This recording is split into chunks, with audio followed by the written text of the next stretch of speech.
Jadi pertama kita bicara kalau misalnya B20-nya kan adalah bahwa itulah pertumbuhan yang inovatif, yang inklusif dan kolaboratif ya. Which is sebetulnya motonya Kadin nih. Motonya Kadin adalah inklusif dan kolaboratif yang kita angkat dengan adanya tambahan yaitu bicara pertumbuhan yang inovatif ya. Nah, di dalam pertama dalam G20 Indonesia sebagai adalah Pak Joko Widodo Presiden itu menjadi pemimpin pertama dari negara berkembang yang melaksanakan namanya G20. Jadi kan biasanya kejadiannya adalah bahwa kita kan dalam ekosistem G20 tadi. Biasanya itu B20-nya menyiapkan suatu policy recommendation ataupun communique yang diberikan kemudian itu kepada G20. Walaupun kalau secara proses, itu setiap task force yang ada atau setiap sektoral task force yang sudah membicarakan itu ada satu terjadi pembahasan di antara B20 dengan G20-nya. Alignment antara ministerial level pada waktu itu dari sisi bisnis sudah diskusikan, menjelaskan apa sih yang diinginkan oleh B20. Nah, B20 alhamdulillah bahwa kita bisa menyiapkan namanya komunike dari B20. Ada satu kesepakatan yang mungkin agak berbeda dengan G ya. Nah dengan demikian ini yang akan kita berikan, inilah B20 recommendation yang kita berikan kepada pemerintah Indonesia sebagai chair of the G20 yang oleh pemerintah akan di-share nantinya. Yang harap kelihatannya memang karena tadi G-nya belum sampai ada komunike yang ini akan mungkin kita serahkan secara istilahnya as a whole lah semuanya. Nah harapannya ini menjadi bagian daripada deklarasi G20 nanti leaders. Karena ini dapat suara dari rakyat lah. Suaranya kan suara businesses. Dari semua G20 countries. Gitu.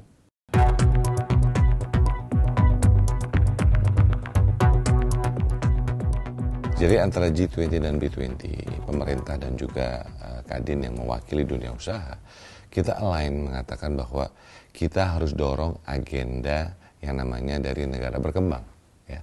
Apa sih agenda negara berkembang? Kita bisa bicara agenda apapun dalam sektor apapun ya. Tetapi yang digarisbawahi adalah bagaimana khususnya untuk small medium enterprises ataupun UMKM. Itu menjadi agenda. Karena selama ini conversation-nya adalah kebanyakan untuk large corporation, perusahaan besar. Tapi padahal kalau bicara negara berkembang, clear is UMKM ya. Nah, untuk itu makanya ada 3 besar agenda yang sama, similar antara G dan B, supaya alignment-nya ada. Yang pertama adalah mengenai kesehatan, ataupun healthcare. Yang kedua adalah mengenai transisi energi, atau energy transition. Dan yang ketiga adalah mengenai digital transformation, ataupun transformasi digital. Ya. Nah, tapi itu 3 main agenda yang kita push secara agenda, digarisbawahi bahwa IRS dari perspektif yang harus ada adalah UMKM.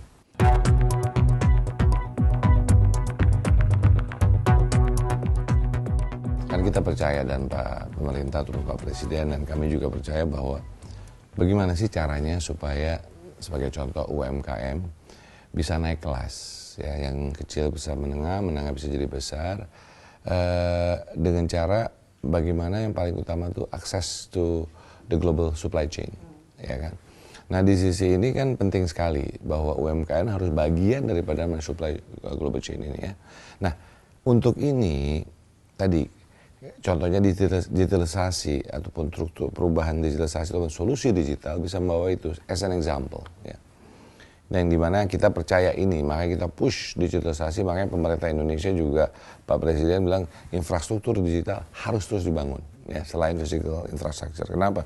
Supaya harapannya setiap orang Indonesia bisa akses terhadap digital. Untuk itu salah satu yang kita lakukan dalam saya katakan tadi legacies yang ada ya, salah satu legacies itu yang dalam bidang dalam konteks digitalisasi tadi itu adalah kita membuat namanya Wiki Entrepreneurship ya, atau Wiki B20 lah ya. Ini apa sih? Ini yang sedang kita lakukan di Kadin.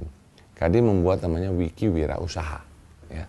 Nah, kita coba bawa apa yang kita lagi lakukan piloting di Indonesia, kita bawa ke level G20 and beyond. Nah, apa itu? Platform di mana bisa bertemu teman-teman UMKM. Nanti juga tahun depan Indonesia menjadi chairman daripada chair untuk ASEAN ya. Nah, ini kita akan bawa ke level ASEAN juga gitu. Nah, ini adalah satu platform UMKM yang tadi dikatakan untuk UMKM naik kelas dan juga memberikan akses dan saling belajar gitu. Nah, yang kaitannya kalau bicara balik ke Kadin, ini kaitannya juga kita ada bagian program yang kita lagi push yang namanya program Inclusive Closed Loop System ataupun namanya program UMKM pendampingan UMKM melekat gitu. Nah, ini saling terkait ya, dan terkait. Dan jadi itulah salah satu contoh misalnya yang saya bisa berikan dalam konteks bagaimana kita membawa teman-teman UMKM bagian daripada supply chain dunia.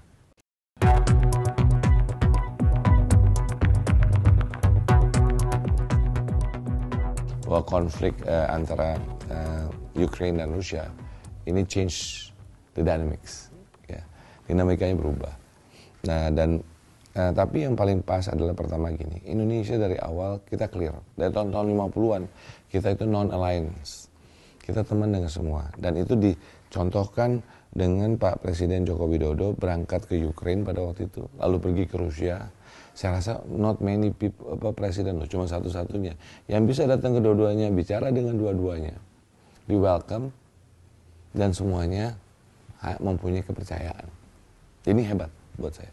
Jadi secara geopolitik Indonesia berposisi sangat penting sekali. Ya. Dengan demikian pandangan dunia terhadap Indonesia agak berbeda. Jadi kita memang neutral. Makanya kalau kita lihat siapapun kita undang oleh Pak Presiden gitu ya. Nah, refleksi terhadap bisnisnya juga sangat clear. Semua melihat Indonesia, pertama bahwa Indonesia itu politically non-alliance Indonesia. Berteman dengan semuanya, itu satu ya. Tapi kalau bicara bisnis, bisnis is beyond politics. Business is not ini. Jadi kalau bisnis itu adalah mengenai capital, mengenai investment, mengenai perdagangan, trades. Jadi akan ada perusahaan Rusia, perusahaan Ukraine yang hadir.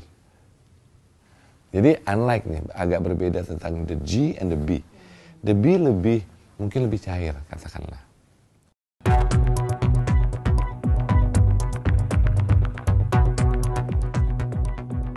Nah, di sisi inilah juga Indonesia dan kami sendiri Kadin menyuarakan bahwa kemarin saya bicara di R20, Religion 20. Saya pergi ke Australia, saya pergi ke mana, saya mulai ngomong bahwa ini, yang saya katakan sebagai 5 P's. Pertama P itu peace. Yang kedua P-nya itu adalah prosperity. Ya, kesejahteraan. P pertama tadi peace atau kedamaian. Yang ketiga P itu adalah people, manusia. Yang keempat P-nya itu planet. Yang kelima adalah partnership. Nah, ini yang saya coba dorong Liga 5 framework supaya kita bicara dan memikirkan ini secara bersama. Dalam konteks partnership yang bergotong royong, inklusif, kolaboratif. Tapi as a whole dengan satu value, Bhinneka Tunggal Ika, unity in diversity. Boleh kita punya perbedaan, tapi kalau kita bersatukan perbedaan kita dan satu punya kekuatan. Ini yang diperlukan oleh dunia. So talking about geopolitik, ini sangat mengerikan pada hari ini. Karena lupa semua. It's all about people. Nah, ini yang kita coba juga suarakan. Penting sekali. Gitu. Mau gimana, kita mau bicara apapun. Kalau dunia tidak damai, terjadi perang, apa?